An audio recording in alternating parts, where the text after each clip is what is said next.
네, 오늘은 그 성경적 부부 생활이라는 내용으로 교제를 나누도록 하겠습니다. 원래는 그 성경창 형제님께서 그 이혼, 재혼, 독신 이 부분을 좀 하기로 하셨는데요. 갑자기 좀 사정이 생기셔서 제가 원래 4월 달에 하기로 했는데 먼저 이렇게 같이 하게 됐습니다. 어, 제가 작년인지 재작년인지 정확히 기억은 안 나는데요.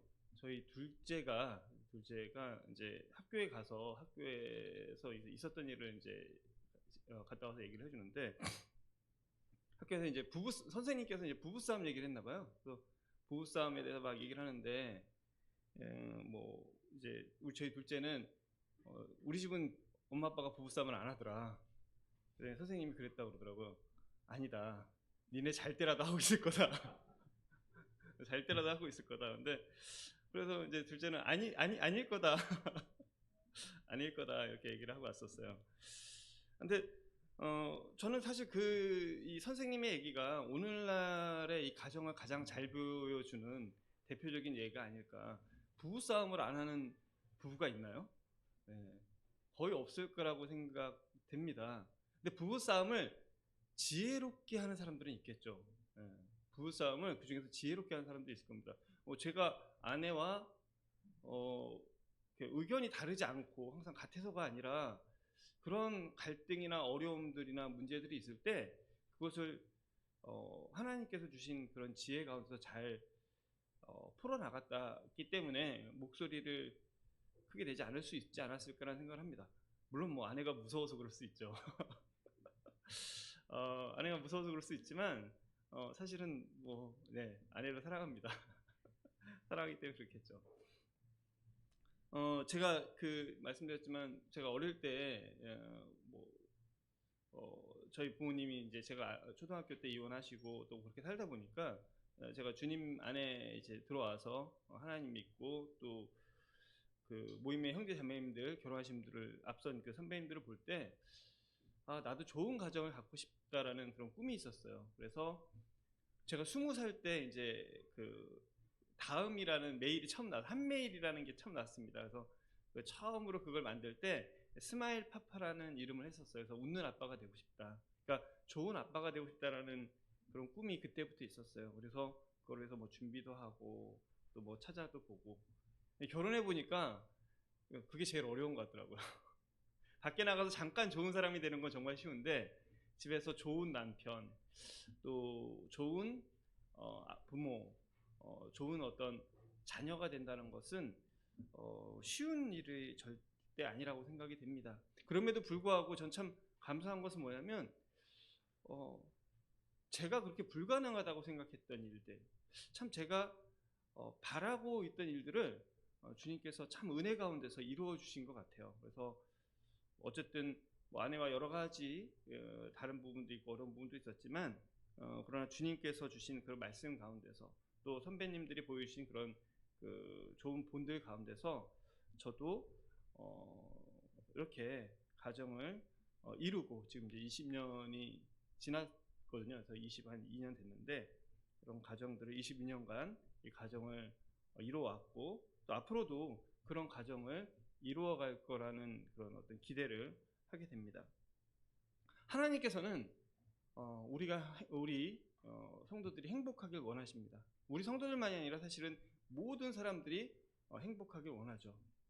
그리고 이런 행복한 사람들이 또 행복한 가정을 가지고 이 행복한 가정 가운데서 하나님께 영광 돌리기를 또 원하십니다. 그런데 대적자가 있어요.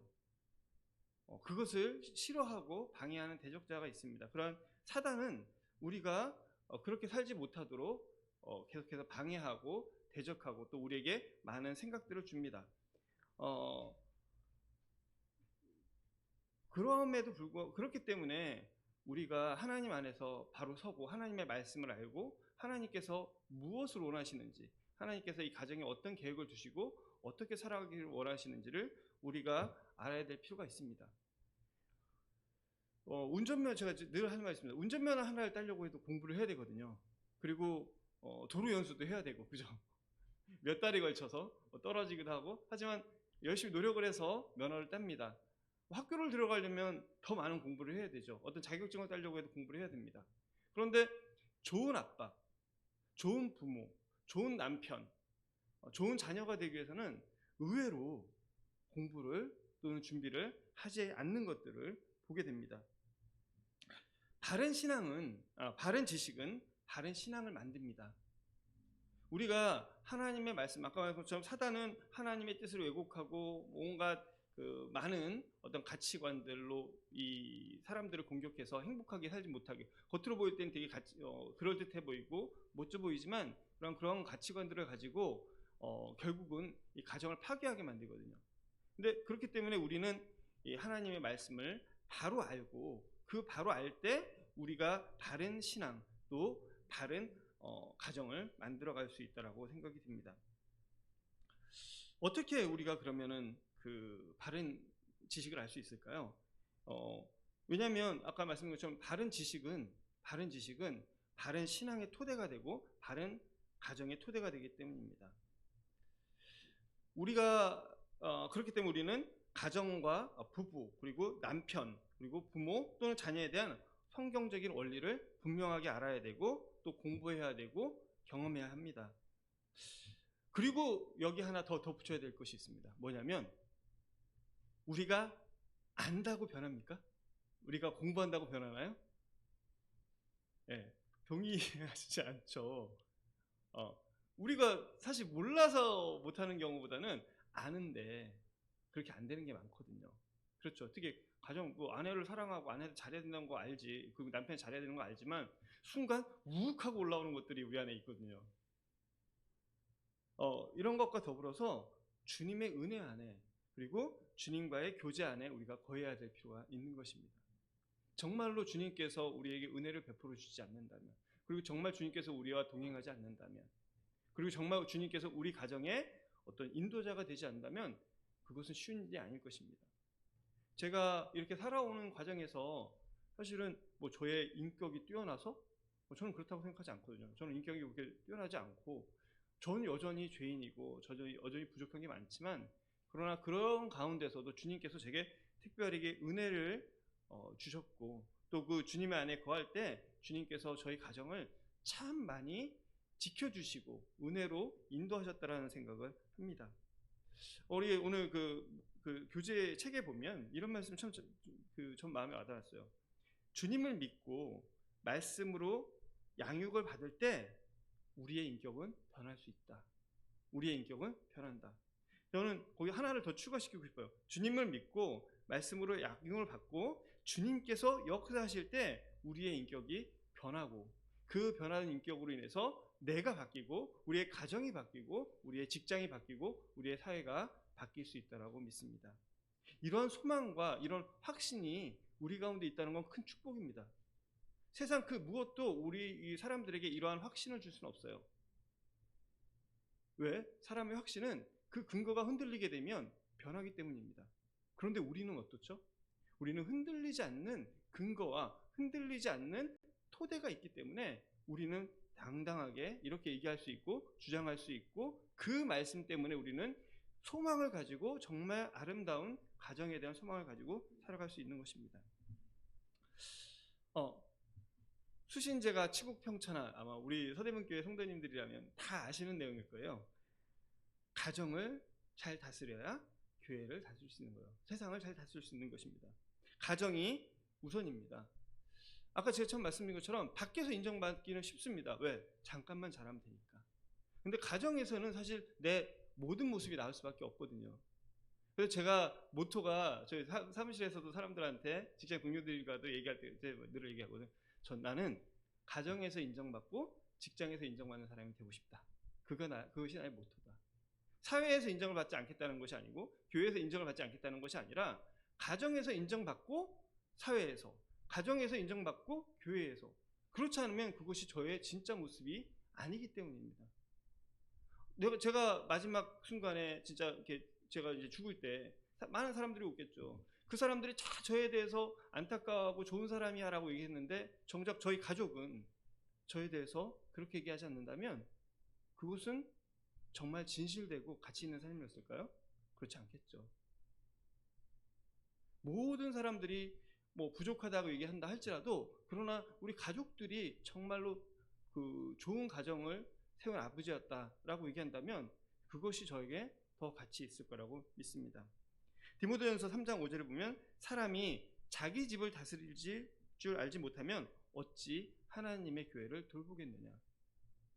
이것은 그 시대에도 그렇고 이 시대에도 동일하게 우리에게 적용되는 말씀이라고 믿습니다. 자, 성경적 부부 생활. 자, 그러면 무엇이 우리를 주님 안에서 아름다운 또는 가치 있는 그리고 행복한 가정을 이루게 할 수 있을까요? 그래서 하나님의 말씀 안에서 그 좋은 성경적인 어떤 가정의 원칙들을, 성경적인 부부 생활의 원칙들을 좀 찾아보도록 하겠습니다. 마태복음 19장 3절입니다. 제가 읽도록 하겠습니다. 마태복음 19장 3절. 바리새인들이 예수께 나와 그를 시험하여 이르되 사람이 어떤 이유가 있으면 그 아내를 버리는 것이 옳으니까? 예수께서 대답하여 이르시되 사람을 지으시니가 본래 그들을 남자와 여자로 지으시고 말씀하시기를 그러므로 그 사람이 그 부모를 떠나서 아내에게 합하여 그 둘이 한 몸이 될지니라 하신 것을 읽지 못하였느냐? 그런즉 이제는 둘이 아니요 한 몸이니 그러므로 하나님이 짝주어신 것을 사람이 나누지 못할지니라 하시니. 주님께서는 창세기 2장의 말씀을 창세기에 나오는 말씀을 가지고 이 바리새인들의 질문에 대한 답을 하셨습니다. 창세기 2장 22절을 보면 이러므로 남자가 부모를 떠나 그의 아내와 합하여 둘이 한 몸을 이룰지어라 하시면서 뭐라고 하셨냐? 여호와 하나님이 아담에게서 취하신 갈빗대로 여자를 만드시고 그를 아담에게로 이끌어 오셨다. 하나님께서 아담의 갈빗대로 여자를 만드시고 그를 아담에게 이끌어 오셨다라고 얘기합니다. 그리고 마태복음에 주님께서 그 얘기를 그대로 쓰면서 하신 말씀이 하나님이 짝지으신 것을 사람이 나누지 못한다. 그래서 이 성경적 부부 생활의 가장 첫 번째 원리는 하나님이, 이 결혼이라는 것은, 부부라는 것은 하나님이 맺어주신 것이다. 하나님께서 계획하신 것이다.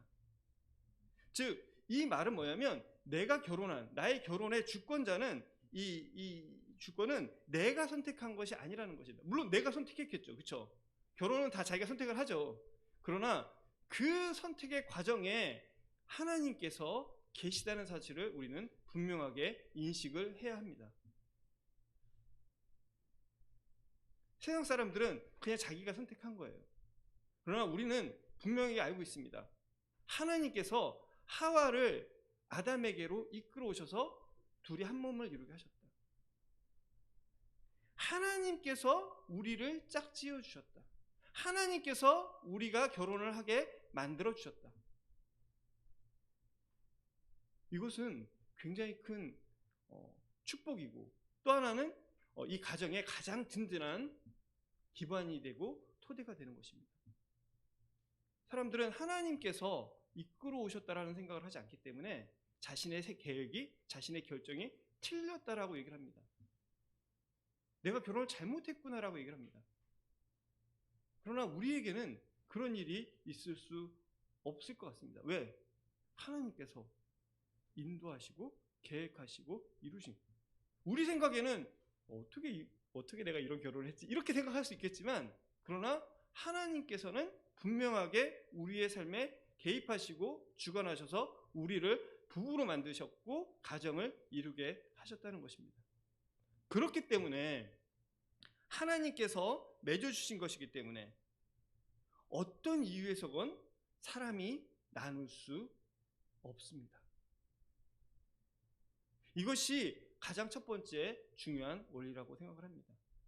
우리가 결혼에 있어서 가장 중요한 것은 우리의 신앙생활 똑같죠. 하나님의 주권을 인정하는 것입니다. 하나님의 계획을 인정하는 것입니다. 하나님께서 내 삶에 개입하시고 하나님께서 내 삶을 통해서 이루고자 하시는 것이 있고, 그리고 그 계획은 완전하고 그리고 후회함이 없는 계획이라는 것을 우리는 인정을 해야 됩니다. 그런데 그렇다면 내 결혼 생활이 이렇게 되면 되나요? 라고 얘기를 할 수 있겠죠. 하나님께서 우리가 문제없는 가정에서 그냥 편안하게 가게 이렇게 하신 것은 아니라고 생각이 듭니다. 여러분 각자에게 여기 계신 성도들 각자에게 다 문제가 있겠죠. 그런 문제가 없을 때 우리가 하나님을 찾을까요? 그런 문제가 없을 때 하나님을 경험할 수 있을까요? 그런 문제가 없을 때 우리가 그 일을 통해서 하나님께 영광을 돌릴 수 있을까요? 우리의 가정, 부부 생활, 그리고 이 가정에는 문제가 많을지 모릅니다. 그러나 이 일을 통해서 하나님께서 분명하게 이루시고 또 계획하시고 또 영광 받으실 일이 있다는 것을 우리는 분명히 알아야 됩니다. 그렇기 때문에 어떤 이유에서건 하나님이 짝지으신 것을 사람이 나눌 수가 없다. 주님께서 말씀하셨어요. 하나님이 짝지으신 것을 사람이 나눌 수 없다. 다만 이혼하는 딱 하나의 이유가 있어요. 뭐가 있죠? 인간이 완악하기 때문에. 마태복음 19장 8절에 보면 예수께서 이르시되 모세가 너의 완악함 때문에 아내 버림을 허락하였거니와. 완악한 행위 때문에 허락을 했다. 수많은 이유가 있겠죠. 수많은 이유들이 있을 것입니다. 그러나 하나님께서는 분명히 말씀하셨어요. 주님은 분명히 말씀하셨습니다. 하나님이 짝지으신 것을 어떤 이유에서인지 나눌 수 없다는 것입니다. 그래서 제가 결혼할 때 아내한테 했던 얘기가 있었어요. 절대 우리 입에서 이혼이라는 말이 나오면 되지 안 된다. 이혼이라 왜? 말이 씨가 되기 때문에. 살다 보면 근데 그 말이 나오고 싶을 때가 있죠, 그렇죠? 저는 없었습니다. 네. 네. 네. 단위에서 거짓말하면 안 되죠. 네. 있었을 것 같아요. 그럴 때도 있죠. 있습니다. 그러나 분명한 원칙이 뭐죠? 나눌 수 없다는 것입니다. 이혼한다는 것은 사실은 완악함 때문에 이혼하는 것이지 그 사정 때문에 이혼하는 것은 아니라고 주님께서 분명하게 말씀을 해 주셨습니다. 베드로전서 3장 1절에 안 믿는 사람들과 결혼한 안 믿는 남편을 둔 사람에 대해서 얘기를 하고 있죠. 아내들아 이와 같이 자기 남편에게 순종하라. 혹 말씀을 순종하지 않는 자라도 말로 말미암아 즉 그 아내의 행실로 말미암아 구원을 받게 함이니. 하나님께서는 어떠한 경우라도 이혼하는 것을 좋게 보시지 않습니다. 두 번째는 아까 이 원리에서 첫 번째 원리에서 나온 파생되는 거예요. 결혼의 맹세를 지켜야 한다. 하나님의 말씀이 참 가치 있고 중요합니다. 근데 사람들은 하나님을 믿지 않아요. 그렇죠? 사람들이 믿지 않습니다. 사람 믿지 않는 사람이 많잖아요. 그렇기 때문에 그렇더라도 사람들은 이 결혼이 중요하다는 걸 아주 옛날부터 알고 있습니다. 그래서 동양이든 서양이든 다 막론하고 결혼할 때 뭐 하죠? 다 서약들을 해요. 그죠? 잘 살고 행복하게 살고. 특히 결혼 서약 다 기억하시죠? 검은 머리가 팥뿌리가 될 때까지 맹세 다 하시죠. 그런데 그 결혼식 하기 전에 그 맹세가 어떤 가치를 지니고 있는지 정확하게 이해하고 그 맹세에 동의하고 결혼하는 사람들을 저는 그렇게 많이 본 것 같지는 않습니다. 저도 그들 중에 하나였던 것 같아요. 맹세라는 것이 뭡니까? 맹세는 어기면 죽이겠다. 아니면 거기에 대한 페널티를 부여하겠다는 거거든요. 그냥 약속보다도 훨씬 강한 게 맹세예요. 결혼식 할 때 우리는 결혼 서약이라고 합니다. 이 서약이라는 것이 바로 맹세입니다. 모든 사람들 앞에서 하는 맹세예요. 거기에 여러분 맹세할 때 이렇게 맹세하셨었나요? 결혼했는데 아내가 밥을 잘하고 예쁘게 하고 이렇게 하면 내가 아내를 평생 사랑하겠습니다. 이렇게 맹세하신 분 한번 손들어 보십시오. 없죠. 네, 없을 겁니다. 그런 조건들을 달아서 그러면 내가 그러면 아마 신부 다 뛰쳐나가고 신랑 다 뛰쳐나가고 어렵겠죠. 여러분 하나님을 믿지 않는 사람들도 결혼식을 할 때 맹세를 합니다. 이 맹세는 지켜져야 합니다. 특별히 우리는 하나님께서 우리에게 본을 보이셨어요. 하나님 저에게 맹세하신 분이 하나님이시잖아요. 그죠? 저에게 약속하신 하나님이십니다. 그리고 그 약속이 변치 않으세요. 거짓말하지 않으세요. 그래서 구약이든 신약이든 주님께서 말씀하십니다. 너희는 내 이름으로 거짓 맹세함으로 내 하나님의 이름을 욕되게 하지 말라. 나는 여호와다. 우리 세상 사람들은 내가 맹세해놓고 안 할 수 있죠. 그러나 하나님 믿는 우리에게 하나님 말씀하세요. 하나님의 자녀인 우리에게 말씀하십니다. 내 이름으로 거짓 맹세하지 마라.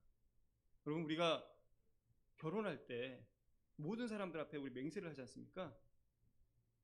그것은 지켜져야 하는 약속입니다. 그것은 상대방이 어떠하다는 조건과 관계없이 지켜져야 되는 맹세예요. 자꾸 여러분, 우리는 자꾸 거기다 조건을 걸고 싶죠. 이러하기 때문에 이러하고 이혼할 수밖에 없고 내가 사랑할 수 없습니다라고 얘기할지 모르지만, 그러나 저희가 맹세할 때는 그렇게 맹세하지 않았습니다. 우리가 계약을 하죠. 계약. 그쵸? 계약했는데 가보니까 내 생각이랑 막 틀려. 계약서를 가져갑니다. 근데 그 계약서에 보니까 그런 내용들이 없어요. 여러분, 결혼하고 나중에 이거 무효로 할래. 여러분들이 우리가 지금 결혼 생각하는 내용들을 보시면 결코 거기에는 우리가 헤어질 수 있을 만한 그런 계약의 내용들이 없습니다.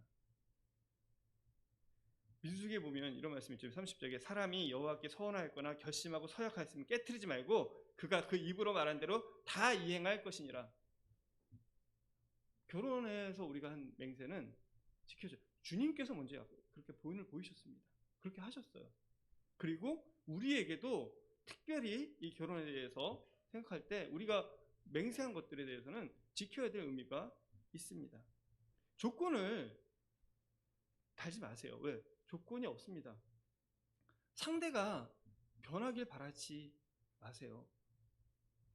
제가 변하나요? 제가 어느 날 살다 보니까 아내가 막 변했으면 좋겠는 게 있었거든요. 근데 어느 날 제가 스스로 딱 생각해 봤어요. 내가 변할까? 안 변하겠더라고요. 나도 안 변해요. 근데 다른 사람이 그러니까 다른 사람이 변하길 바라는데 나도 안 변하면서, 우리의 결혼은 하나님께서 계획하시고 준비해 이끄신 것이고, 거기에는 조건이 없고 우리가 맹세를 하기 때문에 지켜야 되는 것이고 그렇습니다. 이제 두 번째 원리를 본다면 한 몸임을 기억하라라는 것입니다. 저희 아까 읽은 거 창세기 2장 22절 우리가 읽은 것처럼 아담에게서 취하신 그 갈빗대로 여자를 만들었다고 그랬어요. 즉 남자와 여자는 원래 한 몸이었습니다. 그렇죠? 한 몸이었어요. 그리고 다시 하나님께서 그를 이끌어 오셔서 뭐라고 하냐면 그의 아내와 합하여 둘은 한 몸을 이루지어다. 그리고 예수님께서도 아까 그 부분에 똑같이 얘기를 했어요. 사람이 그 부모를 떠나서 아내와 합하여 그 둘이 한 몸이 될지니라 하신 것을 읽지 못했느냐? 여기 다 읽으셨죠? 다 읽으셨습니다. 네. 그런즉 이제는 둘이 아니고 한 몸이다. 여기 부부관계가 좋은 분도 계시고 안 좋은 부분도 계실 겁니다. 안 좋은 분은 안 계신가요? 네, 안 계십니다. 자, 그래서 중요한 것은 한 몸이에요. 뭐 부부관계가 좋든 안 좋든 한 몸이에요. 한 몸. 우리가 기억해야 될 가장 기본적인 원리 중에 하나는 부부는 한 몸이라는 것입니다.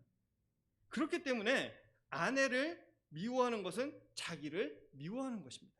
에베소서 5장 29절에 누구든지 언제나 자기 육체를 미워하지 않고 오직 양육하여 보호하기를 그리스도께서 교회에 함과 같으니, 자기 몸을 미워하지 않고. 여러분, 우리가 선생님들 부인이 밉거나 남편이 밉잖아요. 그럼 자기를 미워하는 거예요. 왜? 한 몸이기 때문에. 아내를 학대하거나 남편을 학대하는 것은 뭐라고요? 자기를 학대하는 것입니다. 여러분, 내 몸에 마음에 안 들고 아픈 부위가 있다고 막 마구 막 이렇게 하고 막 잘라내고 막 그러나요? 제가 얼마 전에 이렇게 다리를 이렇게 인대가 좀 나가서 목발 짚고 다녔는데 너무 아프고 하니까 이 다리가 없었으면 좋겠다는 생각이 들 때가 있어요. 그리고 막 아프니까 막 때리고 치기도 하고 막 때려서라도 좀 근데 진짜 자를까요?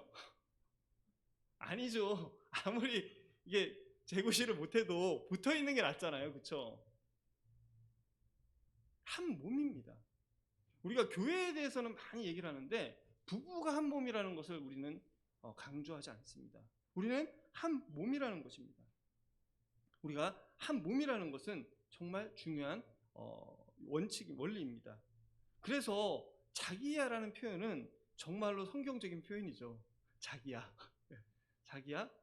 부를 사람이 없는 사람들은 아직 좀 모르겠지만 오늘 한번 남편에게, 아내에게 자기야, 저 되게 낯간지러우신 표정을 지으신 분들이 계신데 내가 이 나이에 자기야라니 이러신 분도 계실 건데 한번 해보세요. 나이가 기분 좋으실 거예요. 아마 전 나이가 들어도 그 얘기를 들으면 좋을 것 같아요. 저도 많이 들어보진 못했는데 그 얘기 들으면 좋지 않을까요? 한번 해보시면. 이거 참 성경적인 표현이다. 왜? 자기야, 나니까. 이런 표현을 해보시면서 이것이 정말 하나님께서 말씀하신 중요한 결혼의 부부관계의 원칙이다라는 생각을 하셨으면 좋겠습니다. 이제 세 번째를 보겠습니다. 결혼에 대한, 결혼 부부관계에 대한 하나님의 뜻을 인식하는 것이 필요합니다. 베드로전서 3장 7절 제가 읽도록 하겠습니다.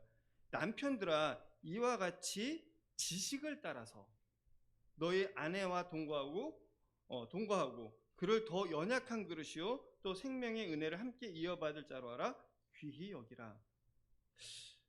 남편들아, 이와 같이 지식을 따라서.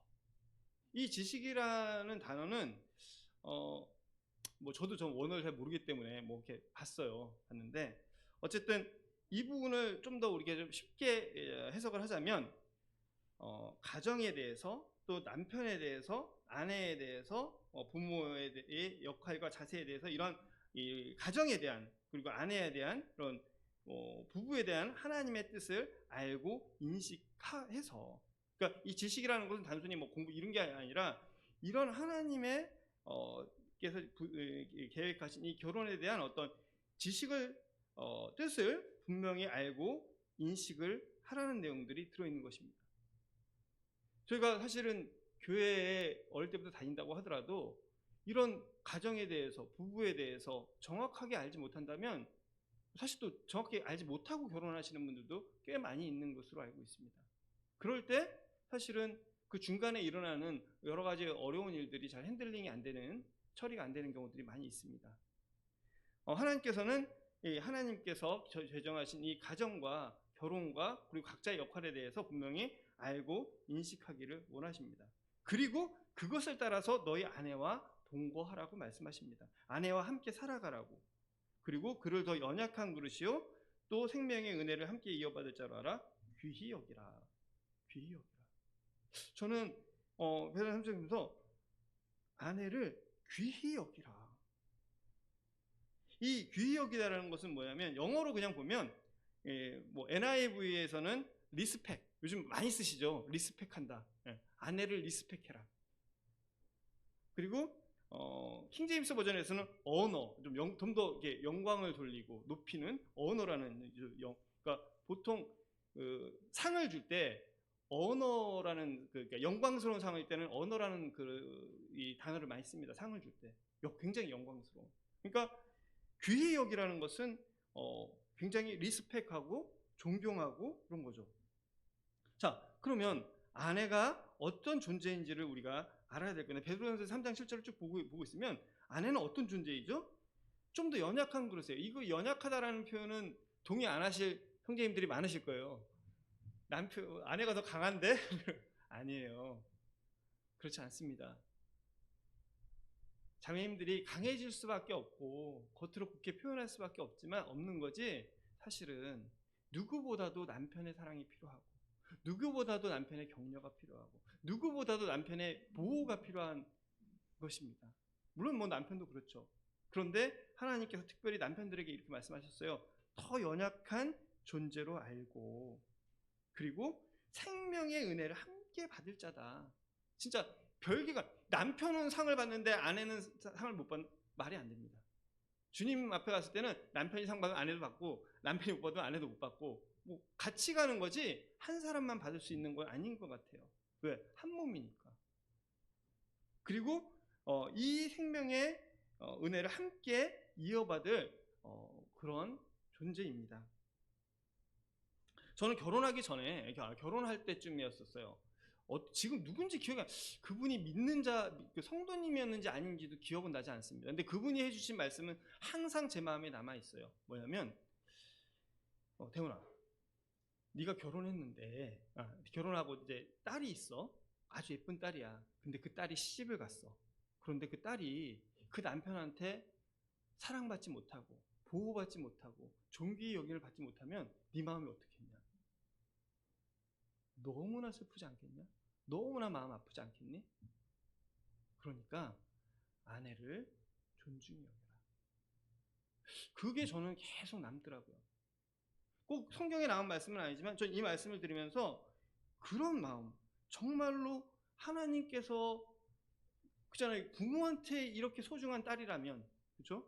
하나님께는 또 얼마나 소중한 딸이겠습니까? 저는 지금 남자이기 때문에, 남편이기 때문에 남편의 입장에서 말씀을 드리는 거예요. 자매님들은 오늘은 남편에 대해서만 얘기하는구나 라고 생각하실지 모르겠지만 사실은 우리 같이 얘기하는 것인 줄을 뭐 다 아실 거라고 믿습니다. 그런 소중한 딸이고 하나님 보시기에 얼마나 소중한 자녀이겠어요. 그런 하나님의 소중한 자녀를, 나와 함께 있는 그 소중한 동반자를 같이 잘 살아가길 원하는 사람을 내가 막 보호하지도 않고 막 비난하고 학대하고 욕하고 멸시하고 천대하고, 이것은 하나님 앞에서 옳은 것이 아닙니다. 아내를 귀히 여길 줄 아는. 그래서 밖에서 뭐 아내에 대해서 막 험담하고 또 심지어는 집에 와서도 아내에 대해서 험담 깎아내리는 것은, 그것은 자기 자신을 깎아내리는 것이고 그것은 죄입니다. 자기가 자기를 욕하고 자기가 자신을 비난하는. 그래서 항상 안에서라든지 밖에서도 아내를 존중히 여기고 높이는 것이 필요합니다. 그것이 나와 가정을 세우는 것입니다. 저희 직장 사람들이 뭐 팔불출이라고 저한테 얘기할지 모릅니다. 근데 저는 꿈에서라도 아내한테 이상한 얘기 할까봐 조심하라. 저 결혼하고 나서 처음에 막 두려웠거든요. 꿈에 내가 막 헛소리하면 어떡하지? 그런 생각했었는데 그게 강박관념이 돼서 그런지 몰라도 아직까지는 그런 적이 없는 것 같아요. 꿈에서도. 물론 시간이 많이 지나다 보니까 이제는 그런 얘기를 웃으면서 아내한테 직접 할 때는 있어요. 그렇지만 그게 비난이고 막 이런 것은 아니에요. 내가 이런 것 때문에 서운해? 당신 이렇게 해주면 더 좋겠다. 이런 거지, 이것을 비난하고 뭐 깎고 험담하고 결국 그것은 자기를 해치는 것입니다. 자, 이제 다음의 원칙은 아내를 사랑하라. 아내를 사랑하라. 에베소 5장 25절에 보면 남편들아 아내 사랑하기를 그리스도께서 교회를 사랑하시고 그 교회를 위하여 자기를 주신 같이 해라. 28절부터 이와 같이 남편들도 자기 아내 사랑하기를 자기 자신과 같이 할지니. 아까 한 몸이라는 원칙, 이 원리를 이렇게 귀에 듣고 나니까 이 구절들이 막 쏙쏙 들어오지 않으세요? 자기를 주신 같이 하고 아내 사랑하기를 자기 자신과 같이 해라. 자기 아내를 사랑하는 자는 자기를 사랑하는 것이라. 누구든지 언제나 자기 육체를 미워하지 않고 오직 양육하여 보호하기를 그리스도께서 교회에게 함과 같이 하나니. 그리고 31절에 그러므로 사람이 부모를 떠나 그의 아내와 합하여 그 둘이 한 육체가 될지니. 골로새서 3장 19절에는 남편들아 아내를 사랑하며 괴롭게 하지 마라. 자, 여기서 우리는 아내를 이제 사랑하라고 하셨잖아요. 자, 그러면 우리가 가장 먼저 해야 될 게 뭘까요? 사랑의 개념부터 정립을 하셔야죠. 우리는 수많은 각자 여기 계신 분들 사랑에 대해서 얘기를 하면 다 얘기하시는데 다 다를걸요? 물론 뭐 맥락은 비슷하겠죠. 하나님께서 말씀하시는 사랑, 하나님께서 우리에게 원하시는 사랑, 하나님께서 부부로서, 남편으로서, 아내로서 행하기를 원하시는 사랑이 뭔지를 우리는 알아야 되고 그 개념들을 정립을 해야 합니다.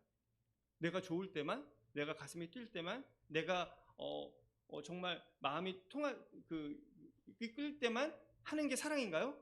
그것이 하나님께서 원하시는 사랑인가요? 아니죠. 하나님께서는 우리가 어떻게 사랑하기를 원하시는가요? 하나님께서 우리가 알기를 원하시는 사랑은 어떤 걸까요? 그 사랑의 개념을 우리는 정립을 해야 될 필요가 있습니다. 첫 번째는 아내 사랑하기를 그리스도께서 교회를 사랑하시고, 어떻게 사랑하시는지 잘 모르시겠죠. 그 교회를 위하여 자신을 주신같이 하라. 죽기까지 사랑해라. 네 생각과 다르더라도 사랑해라. 네 생각과 네 기분과 상관없이, 아내가 어떤 거에 상관없이 사랑해라. 네 목숨까지도 버릴 만큼 사랑해라. 그리고 이 사랑이란 말은 섬김을 동반하고 있는 거죠. 자기를 주시는 그런 섬김이 들어간 거죠. 움직여라, 행해라. 제가 웃으면서 얘기해요. 집은 제2의 일터입니다. 집에서 하는 거에 반만 하면 전 사회에서 인정받는 좋은 사람이 됩니다. 막 웃으면서 얘기를 해요. 근데 이것이 제 스스로 사실 될까요? 주님께서 저와 함께 하시지 않으면 이게 되는 일이 아니죠. 주님께서 고린도전서 그래서 13장을 얘기하셨잖아요. 사랑은 오래 참고, 아내에 대해서 오래 참으시면 돼요. 온유하시면 됩니다. 그렇죠? 사랑은 언제나 오래 참고, 뭐 노래 다 하시잖아요. 그 내용들이 하나님께서 우리에게 바라시는 사랑의 모습이고, 하나님께서는 남편들이 그렇게 아내를 사랑하고 그렇게 아내를 섬기기를 원하시는 것입니다. 사랑의 개념에 대해서 정립을 해야 돼요. 아, 이게 하나님께서 내게 원하는 사랑이시구나. 두 번째는요, 자기를 사랑할 줄 알아야 합니다. 자기를 사랑할 줄 모르면 남을 사랑할 수가 없어요. 근데 어떻게 자기를 사랑하나요? 사실 저는 제 자신을 사랑하기 굉장히 어렵습니다. 왜요? 물론 어느 때 보면 되게 좋은 점 많죠. 아이 뭐 으쓱으쓱하고 나 진짜 뛰어나. 근데 어느 순간 딱 돌아보면 야 진짜 나 같은 사람이 진짜 정말 쓰레기 같구나. 야, 진짜 어떻게 그런 나를 다 사랑하기가, 나에게 일부분은 사랑하지만 나의 어떤 모습은 정말 사랑하고 싶지 않거든요. 자기를 사랑하는 것은 사실은 굉장히 어려운 일입니다. 내 이웃을 내 몸같이 사랑하라고 하셨잖아요. 그러니까 내 몸을 사랑할 줄 알아야 되는 거죠. 근데 어떻게 자기를 사랑할 수 있을까요? 주님께서 나를 얼마나 사랑하는지 알아야 나 자신을 사랑할 수 있습니다. 정말 주님께서 나를 얼마나 사랑하시는지, 주님께서 나를 얼마나 받아주시는지, 주님께서 나를 얼마나 용납하시고 나를 정말 존귀히 여기시는지를 알아야 내가 내 자신을 사랑할 수 있지, 그렇지 않으면 일부분은 사랑할 수 있지만 전적으로 내 자신을 사랑할 수는 없습니다. 그리고 그 사랑을 받은 사람이 그런 사랑을 할 수가 있습니다. 여러분, 성도님들 이렇게 집에 보시면 내가 주님 앞에서 정말 사랑받고 있다는 걸 느낄 때, 그리고 주님과의 관계가 좋을 때는 아내가 무슨 얘기를 해도 괜찮아 하는데 그냥 막 내 마음이 막 강팍해져 있어요. 그러면 아내가 한마디만 해도 갑자기 욱 나오죠. 욱 나옵니다. 자기를 사랑할 수 있다는 것. 자기를 사랑하는 것은 결코 세상에서 말하는 그런 이기적인 사랑을 얘기하는 게 아니에요. 하나님께서 나를 얼마나 사랑하시는지를 알아야만이 내 전부를 내가 사랑할 수 있고 받아들일 수 있고, 그럴 때 우리는 내 옆에 있는 사랑하는 아내, 내 아내를 정말로 믿고 받아들일 수 있습니다. 그리스도께서 자기를 사랑하시는 것처럼, 자기를 주신 것처럼 사랑을 받은 사람이 사랑을 할 줄을 알게 됩니다. 자, 이제 사랑하는 이 아내에 사는 구체적인 적용들에 대해서 조금 좀 살펴보도록 하겠습니다. 적용. 자, 첫 번째는 여기 말씀이 나온 것처럼 그리스도가 교회를 이게 함같이 자기를 주고 섬기고 양육하고 보호하라라고 말씀을 하셨어요. 그렇죠? 자신을 주고 섬기고 양육하고 보호하라는 것을 말씀하셨습니다. 자, 그렇다면 우리가 해야 될 이런 이제 이 사랑의 구체적으로 적용해야 되지 않습니까? 내가 누구인지 알아야 합니다. 남편들은요, 내가 누구인지 알아야 돼요. 가장으로서 내가 누구인지를 알아야 됩니다. 내가 누구냐? 여기 나온 걸 보면 보호자입니다. 그렇죠? 그리고 공급자입니다. 그리고 양육자입니다. 그리고 영적 리더이자 책임자인 것입니다. 이 보호자라는 의미는 모든 것에서의 보호자입니다. 남편은 아내의 보호자가 돼야 돼요. 그렇죠? 모든 것에서부터.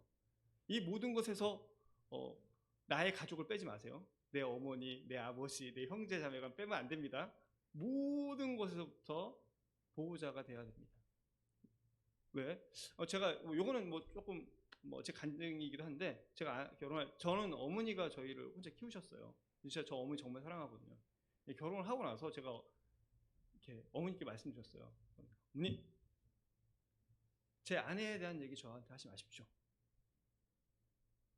우리 아내가 사람이 70%만 좋으면 좋은 사람 아닙니까? 아내에 대해서 저한테 얘기하지 마십시오. 왜? 내가 그 얘기를 들으면 저는 중간에서 아내에 대해서 뭔가 얘기를 하기, 물론 그 앞에서는 어머니한테 우리 아내 하지만 그 앙금이 가겠죠. 얘기하지 마십시오. 진짜 그리고 왜냐면 어머니가 저에게 진짜 원하시는 거는 내가 결혼해서 행복하게 오래 사는 거지, 어머니 불만 주다가 이렇게 헤어지고 뭐 싸우고 이게 아니잖아요. 왜 제가 그랬냐면 남편은 모든 존재로부터의 보호자가 돼야 됩니다. 근데 남자들이 제일 서운한 게 뭐냐면 아내들이 나한테는 못해도 좋은데 결혼하면 다 효자가 되거든요. 내 부모와 내 가족한테만 잘했으면 좋겠다는 생각을 해요. 근데 자기 부모에겐요, 자기만 잘하면 됩니다. 제가 보니까 엄마들이 부모님 서운한 이유는 결혼했더니 자기는 부모님 신경 안 쓰고 그 상대 배우자만 신경 쓰면 부모님이 되게 서운하거든요. 저는 그래서 제 아내한테 그래서 우리 어머니 굳이 챙길 필요 없다. 각자 부모는 각자가 챙기자. 이 말은 뭐냐면 저는 제가 어머니한테 그래서 주 4회, 5회 전화합니다. 그리고 항상 끊을 때 사랑한다고 말씀드려요. 어머니에게 제가 잘하면 어머니가 서운함을 느끼지 않는 것 같아요. 그리고 아내한테는 얘기합니다. 우리 어머니 얘기 다 해도 돼. 풀어야 될 거 아니에요, 그렇죠? 그럼 거기서 잘 받아줍니다. 뭐 이건 뭐 하나의 얘기인데 남편은 이 교회나 뭐 모든 어떤 관계로부터 아내를 지켜줘야 할 보호자라는 것을 말씀을 드리고 싶은 거예요. 남편은 보호자입니다. 그리고 남편은 공급자가 되어야 됩니다. 그래서 남편들은 열심히 일을 하는 거예요. 물론 상황에 따라서 아내가 공급자가 될 수도 있어요.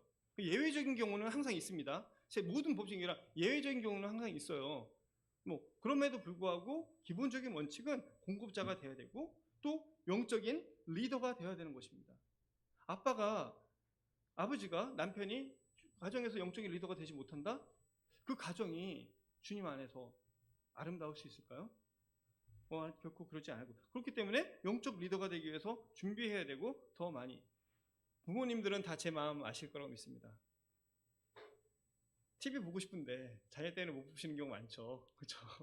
그리고 딴짓 하고 싶은데 그 리더가 그러면 안 되잖아요. 본인이 해야 되잖아요. 사실은 그것이 리더로서 가식이 아니라 하나님께서 오히려 이 남편들이나 부모를 지켜주는 것 같아요. 그렇지 않았으면 더 빗나갔을 텐데 내가 누구인지를 인식하기 때문에. 근데 세상 사람들은 그렇지 않거든요. 그런 인식이 없는 부모들은 그냥 막 해요. 적어도 우리가 그런 인식을 가지고 살아가야 될 필요가 있습니다. 그리고 이 가정의 책임자는 누구입니까? 저입니다. 그렇기 때문에 상대 아내에게 책임을 막 이렇게 하시면 안 돼요. 그리고 이 가장이다, 이 리더라는 이 말을 오해하시면 안 돼요. 왜냐하면 주님의 리더십을 알고 우리가 행해야 되는 거거든요. 주님은 권위를 이렇게 휘두르시는 그런 분이 아니셨어요. 주님께서는 섬기고 자기의 자신을 주시는 그 종으로서의 리더셨습니다. 서번트 리더십, 종으로서의 리더십을 가지셨어요. 이 말은 다른 말로 하면 사랑의 리더십입니다. 누가 종으로서 섬기는 리더가 되고 싶어 하겠습니까? 사랑이 없으면 그것은 불가능한 일입니다. 제가 이 부분에 대해서는 제가 배웠던 것이 있습니다. 뭐냐면 제가 20대 초반이었습니다. 이제 주님 안에 돌아오기 시작했을 때 제가 뭐 열심히 이런 공부를 좀 했겠죠. 뭐 그때 막 이렇게 책도 보고 막 했던 것 같아요. 근데 어느 날 제 남동생이랑 저랑 2살 차이니까 정말 많이 싸웠거든요. 싸웠다기보다는 제가 일방적으로 좀 많이 때렸던 것 같아요. 제가 그래서 나중에 제가 동생한테 사과했어요. 진짜로 정말 사과했습니다. 정말 미안했다. 근데 어느 날 또 싸움을 하려고 하다가 내가 동생도 섬기지 못하면서 교회에서 누굴 섬길 수 있겠나? 그거 위선이 아닌가? 그래서 동생이랑 제가 싸우는 원인을 좀 살펴봤어요. 그랬더니 방 누가 치우냐? 그리고 뭐 집안일 누가 하냐? 그리고 제 동생이 저보다 등치가 좋거든요. 내 옷 입지 마라. 내 바지, 저는 약간 지금 보시면 그때부터 약간 타이트한 옷을 입었는데 동생이 등치가 좋으니까 다 늘려보잖아요. 신발도 제가 동생이 발 커요. 신발도 막 나는 아끼는 신발을 막 늘려보니까 막 그래 싸웠는데 그때부터는 그냥 나 혼자 산다고 생각하면 내가 다 치우고 내가 다 해야 되는데, 그래서 뭐 섬긴다라는 게보다는 그냥 그렇게 하기 시작했습니다. 그리고 뭐 다 그렇게 했죠. 그리고 심지어는 제가 동생이 군대 갔을 때였는데 제가 이제 차를 하나 샀었어요. 그리고 일본을 갔다 왔습니다. 일본에 이제 잠깐 좀 갈 일이 있어 갔어요. 근데 동생이 군대에서 휴가가 나왔어요. 형제 한 명이랑 같이 오더니 그때 제 차가 이제 조그만한 차였습니다. 티코라는 차. 근데 제가 정성을 엄청 들였던 거예요. 돈이 없으니까 보험을 안 들어놨던 차예요. 근데 일본으로 전화 와서 형 나 이거 타도 되냐고 했더니 그럼. 다음 날 또 전화 왔어요. 형 그 차 폐차시켰어. 산을 이렇게 올라가다가 이렇게 떨어진 거예요. 그래서 내가 안 다쳤냐? 안 다쳤다. 그럼 됐다. 사실 저에게 할 말이 너무 많았어요. 그렇지만 그럼 됐다. 왜? 욕을 해봐야 뭐 내가 욕하면 처음에 욕 듣다가 더 화내겠죠. 근데 사실 주님께서 주신 마음들이 있었잖아요. 동생이 저랑 둘이니까 얼마나 등치 좋고 얼마나 좋겠어요. 근데 그러다가 어느 순간 꽤 시간이 지났는데 동생이 교회에서 이렇게 약간 교회라기도 하여튼 무슨 일이 있었어요. 그래서 제가 동생을 불렀죠. 그리고 동생한테 대진아, 제 동생 이름 대진이거든요. 임대진. 뭐 이거 아시는 분도 계시네. 대진아, 너 이런 부분들은 잘못되지 않았냐? 이거 주님 앞에서 옳은 게 아닌 것 같다 그랬는데 그때 동생이 딱 무릎을 꿇더니 형님 죄송합니다. 그러시는 거예요. 전 진짜 충격이었어요. 왜냐면 제 동생이 저한테 존댓말을 써본 적도 없고 더군다나 그 동생이 제 앞에서 무릎을 꿇고 그렇게 얘기한다는 걸 저는 상상도 할 수 없었거든요. 저 그때 제가 안 게 주님 안에서의 어떤 권위는 사랑의 권위고 그리고 섬김의 권위구나. 물론 그 후로 계속 그러지 않았어요. 그렇지 않았습니다. 네. 저는 그것이 우리 남편들이 또는 이 가장이 가져야 할 리더십의 좋은 모습이라고 생각합니다. 주님께서 저에게 그렇게 하셨습니다. 두 번째는 사랑하기 위해서는 사랑받는 자를 알아야 합니다. 최선이 중요한 게 아니죠. 사랑받는 사람을 알아야 됩니다. 여러분 잘 아시겠지만 소와 그 사자의 사랑 이야기 아실 거예요. 그죠?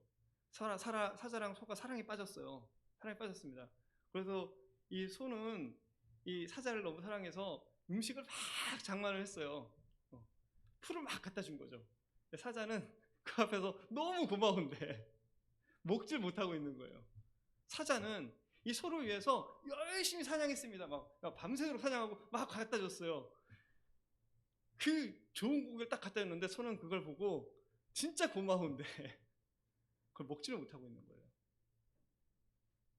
그 둘의 관계가 어떻게 됐겠습니까? 둘 다 굶어 죽었겠죠. 사랑하다가 정말 서로 사랑하는데 정말 서로 둘이 굶어 죽었을 거예요. 사랑을 하기 위해서는 사랑받는 자를 알아야 합니다. 최선이 중요한 게 아니죠. 주님께서 저희 각자를 다 아시잖아요. 그리고 저희 개개인에 맞게 사랑해 주시지 않습니까? 내가 나의 아내가 어떤 사람인지 알고 이해를 하는 것이 필요합니다. 아내가 원하는 사랑을 하는 거죠. 아내가 원하는 사랑을 해야 되는 것입니다. 제가 사람들한테 얘기했어요. 전 집에서 세탁기 한번 눌러본 적이 없습니다. 그랬더니 사람들이 굉장히 충격을 받았더라고요. 저는 그럼 되게 집에 잘할 것 같은데 세탁기 한번 안 눌러본단 말이야? 어떻게 저럴 수가 있지?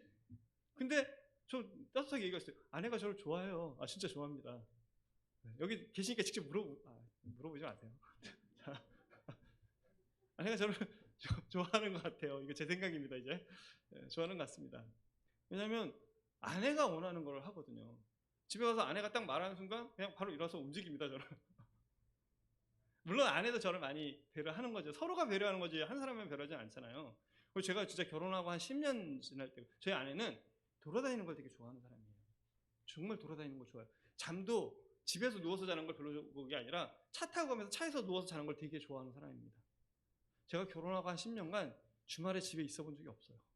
무조건 나갑니다. 내가 뭐 피곤하고 안 피곤하고를 떠나서 그냥 무조건 나가요. 이제 잘한 것도 있다는 얘기를 드리는 거예요.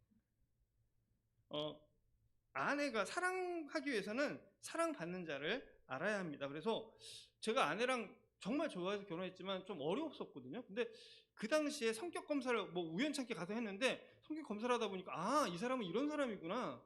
아내도 이런 아내는 이런. 그러니까 그걸 알고 나니까 서로가 굉장히 많이 이해하게 되고, 그러니까 같이 살 때 왜 이러지 항상 이런 것들이 그게 공식적으로 이 사람은 나랑 이게 다른 거니까 이 사람은 이런 경우는 이렇게 반응하는 거구나.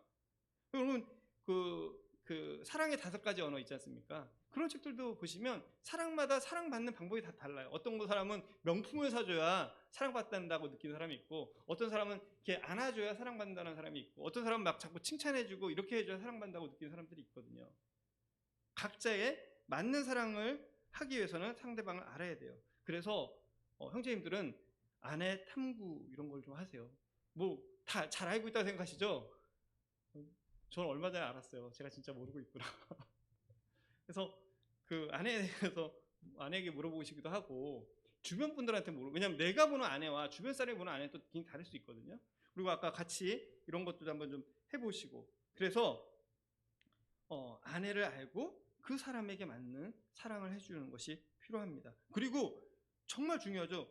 이 대화와 표현하는 법도 배우셔야 돼요. 커뮤니케이션을 방법을 배우고, 우리가 정말 잘하는 그거 있죠. 미사고체 아시죠? 미안해, 사랑해, 고마워, 최고야, 이 얘기만 해도 이혼하지 않는다고.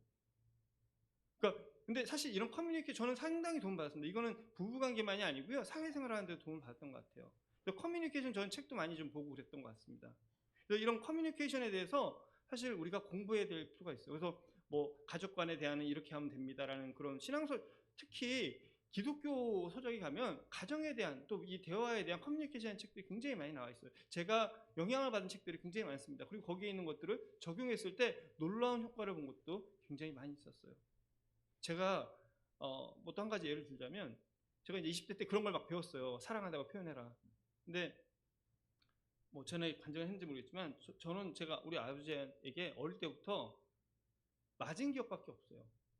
좋은 기억이 한 번도 없었습니다. 맨날 술 먹고 때리고 뭐 세어머니 오고 뭐 이런 기억밖에 없었어요. 그러니까 고등학교 때 아버지한테는 가긴 가야 돼요. 왜냐면 학비를 받아야 되니까. 근데 혼자서 도저히 갈 수가 없었어요. 무서우니까 항상 친구를 데려갔었어요. 같이 살진 않았지만 학비는 받아야 되니까. 근데 20살이 넘었어요. 그리고 제가 주님께 돌아오기 시작했습니다. 근데 이제 아버지를 또 만나, 그때도 아버지가 또 술을 드셨었어요.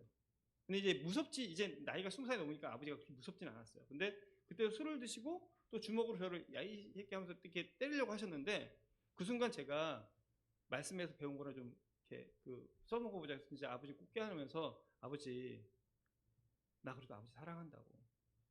사실 제 마음은 사랑하는 마음이 별로 없었거든요. 근데 그냥 그렇게 얘기를 했어요. 근데 그 순간 정말로 사랑하는 마음도 생기고, 아버지가 갑자기 손을 내리셨어요. 그리고 나서 아버지와 저의 관계가 많이 달라졌습니다. 아버지가, 제가 이제 종손이거든요. 집에서 제사를 안 지내니까 항상 그것 때문에 아버지와 이 친척들이, 거기 가면 전 죄인이죠. 근데 그 일이 있고 나서 제사가 있었는데요, 또 가면 늘 또 레파토리가 같아요. 근데 막 그렇게 얘기를 또 친척들이 하니까 제 아버지가 그때 처음으로 그러시더라고요. 그래도 우리 아들 착한 아들이다.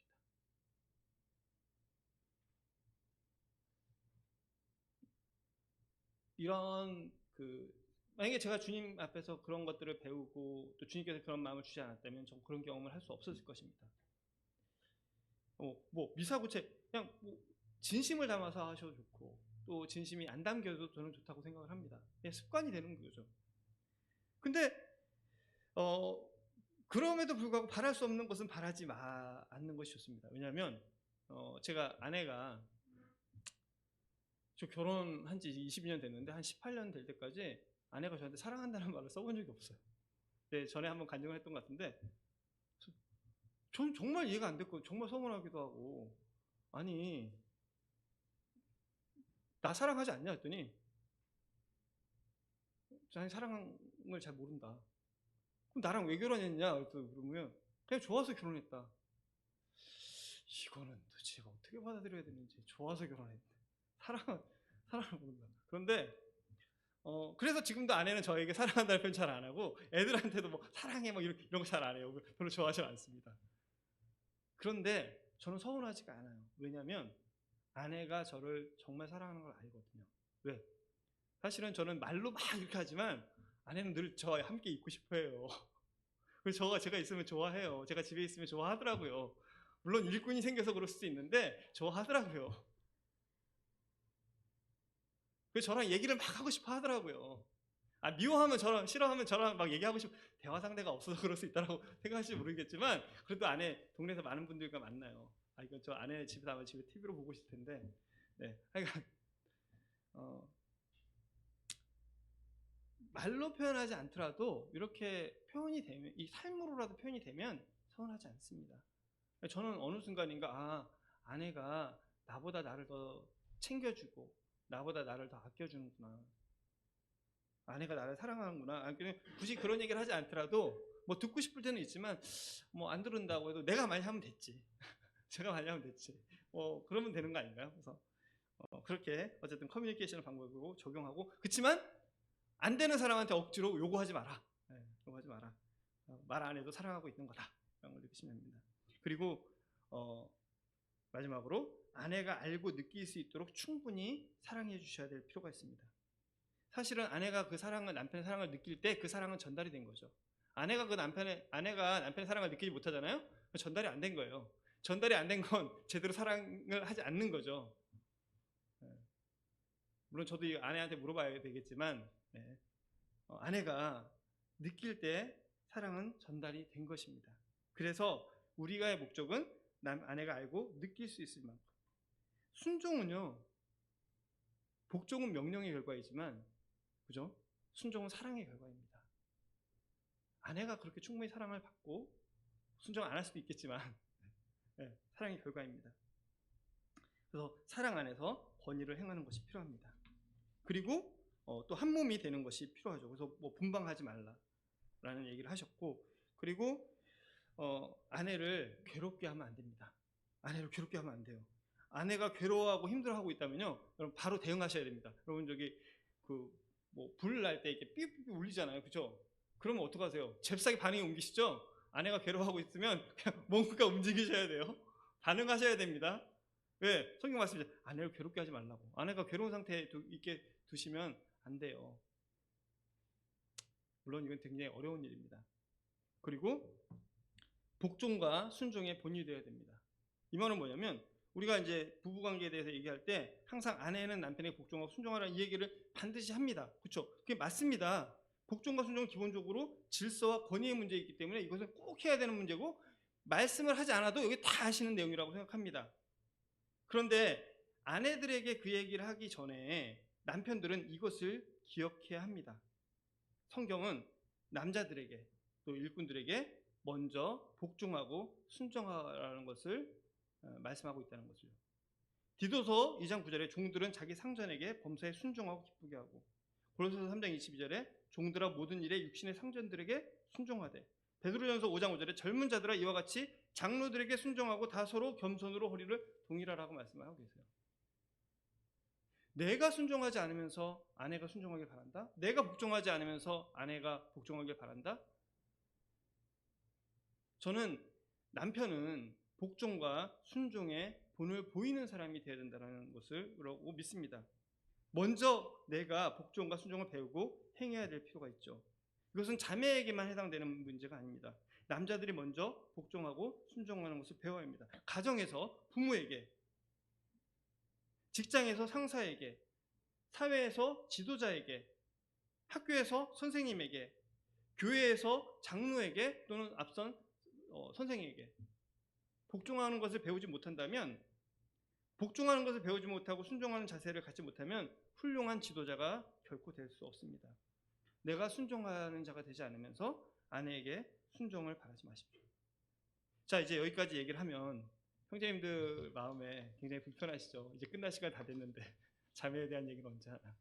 근데 이런 마음들이 생기실 거예요. 그래서 마태복음 아까 처음에 저희가 읽은 19장 3절에 보면, 뭐 아까 말씀하셨죠. 예수께서 나와 그를 시험하여 이르되 사람이 어떤 이유가 있으면 아내를 버리는 게 옳겠습니까? 했더니 이제 주님께 쭉 얘기하시고, 내가 너희에게 말하노니 누구든지 음행한 이유에 아내를 버리고 다른 데 장가드는 자는 간음함이니라. 이렇게 하시면서 10절에 뭐라고 하셨냐면, 10절에 보면 어떤 반응이 나오냐, 이렇게 이제 주님 말씀하니까 10절에 제자들이 이르되 만일 사람이 아내에게 이같이 할진대 장가들지 않는 것이 좋겠나이다.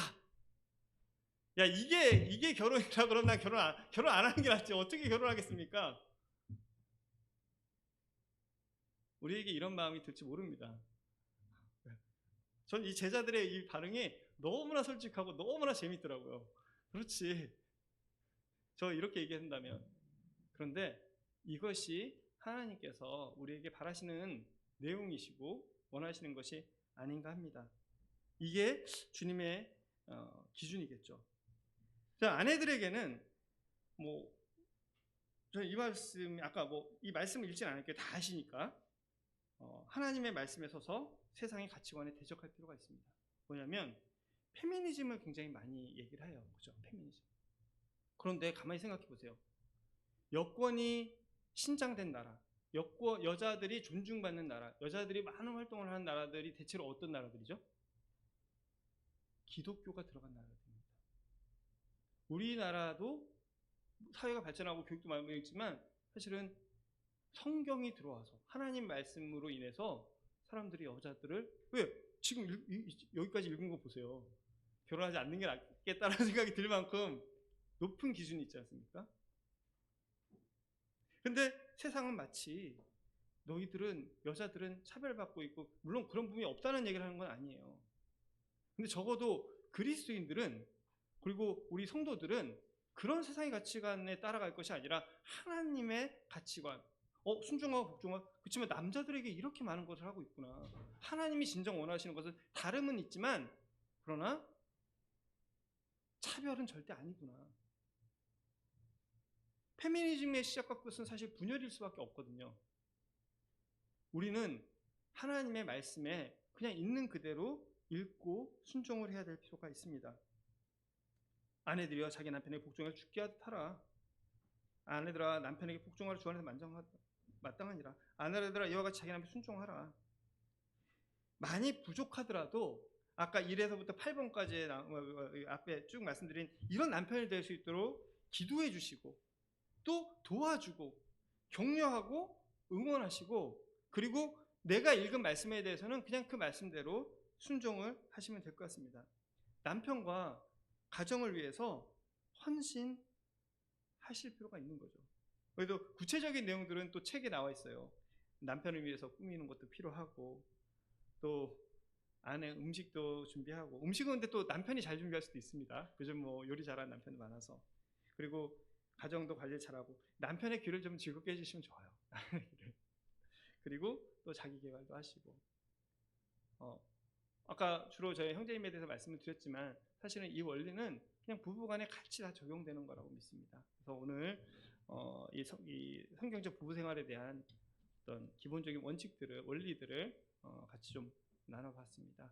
모두가 정말 주변에서 부러워할 만큼 아름답고 또 성경 안에 성경의 가치관에 맞는 그런 가족을 이루는 우리 서대문 교회 식구들이 됐으면 좋겠고, 또 청년들도 그런 비전을 가지고 결혼을 생각했으면 좋겠습니다. 기도하고 마치겠습니다.